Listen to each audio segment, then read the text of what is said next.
Story time. This is a true story. If I'm gonna be able to get this so much out, I don't know, man. I just got off the phone with one of my followers, and he just came back to North Carolina. And he called me to let me know what's really going on up there and the conditions and best route for me to take or whatever. And boy, he told me a story, man. He got me tore all to pieces, y'all. He said he was sitting there. There was a woman talking to a man on a mule. Said it's the only way that they can get up there to them people. And that she was telling him that when the water came, it came so fast that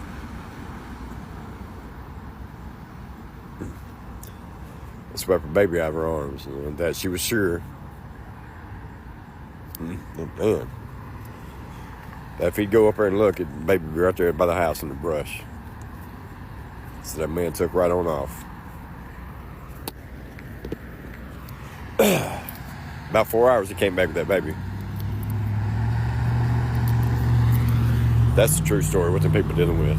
So here's what I can say about Swannanoa. It's cold.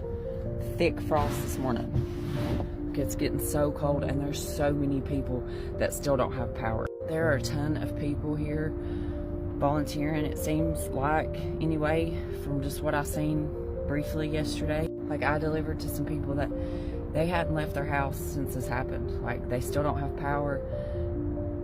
We took them some food, propane tanks, heaters, and there's just a lot happening. And if I can get across anything to you all, it's that you just can't, I don't think that any of us can fathom what happened here. Like, I don't think that you can understand the size of the river and how big the river got. Like, I went through this place called Old Fort yesterday, and it's like at the other side of Black Mountain, I think. I'm sorry if I'm getting my geography wrong, but it's kind of a whirlwind.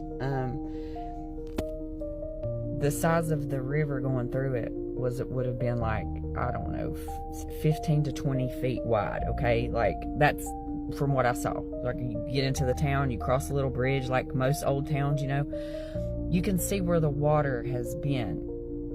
It went like 2 football fields wide to being 26 feet high. Like, a mass amount of water came through, and wasn't just water. It brought everything that had caught along the way, the trees, tractor trailers, cars, people.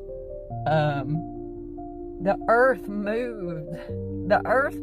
Like, the rock in Swannanoa, you can't even tell where the streets are, because it's just rock bed. Like, it's the riverbed has just washed through these towns.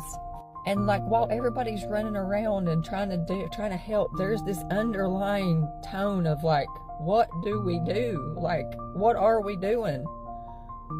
It's scramble. It's like, it's fight or flight. It's fight or flight down here, really, I feel like.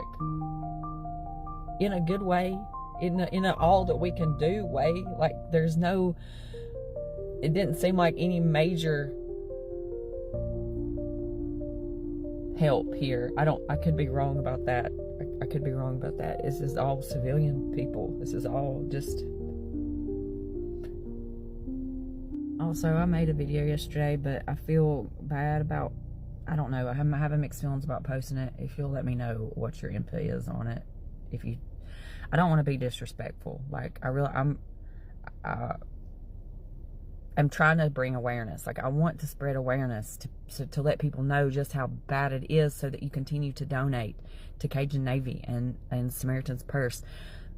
Don't give your money to the government. Give your money to people that are here. And I can vouch that those two groups are actively here. I saw Samaritan's Purse yesterday.